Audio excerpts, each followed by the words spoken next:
Dahil daw sa pakikialam ng isang opisyal ng barangay, nakakalaya ngayon at hindi na matunto ng sospek sa panggagahasa sa kanyang sariling pamangkin.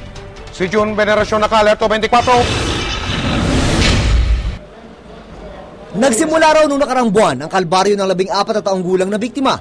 3 beses daw siyang ginahasa ng sarili niyang tiyuhin sa kanilang lugar sa Maynila. Nangyari raw nung nakainom at nasa impluwensya ng droga ang tiyuhin. Hinahalta kahit pumipiglas ako. Masakit po, iyak ako ng iyak. Lumabas sa medical examination sa batang biktima na may indikasyon na nagkaroon ito ng penetration trauma sa pribadong parte ng kanyang katawan. Nakitaan din daw ito ng suicidal tendency, kaya kailangan patignan sa child psychiatrist. Naaresto na nung linggo ang suspect, pero nakialam daw ang isang chairman ng barangay, kaya nakalaya ito.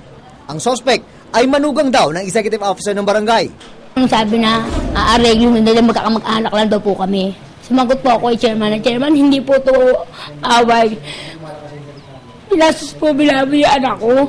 Ni-rape po. Kaya gusto ko po, sinabi ko sa harap nila na gusto kong makulong yan. Bakit po pinakawalan pa nila? Nagtatago at hindi na raw mahagilap ngayon ng suspect. Sabi ng Manila Social Welfare Department, kung hindi daw nakialam ang barangay chairman, nasa loob daw sana ng kulungan ngayon ng suspect. Kaya pananagutin daw nila sa batas ang opisyal ng barangay. We will file criminal at the same time administrative charges laban sa barangay chairman, sa piskalya at sa ombudsman.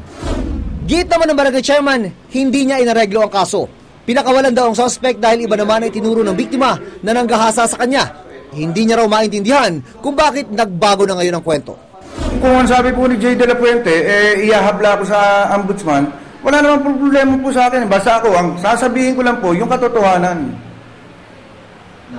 Yung katotohanan, kung ano po ang ginawa namin sa bata. Kung hindi namin tinable ang bata. June Veneracion, Nakatutok, 24 Oras.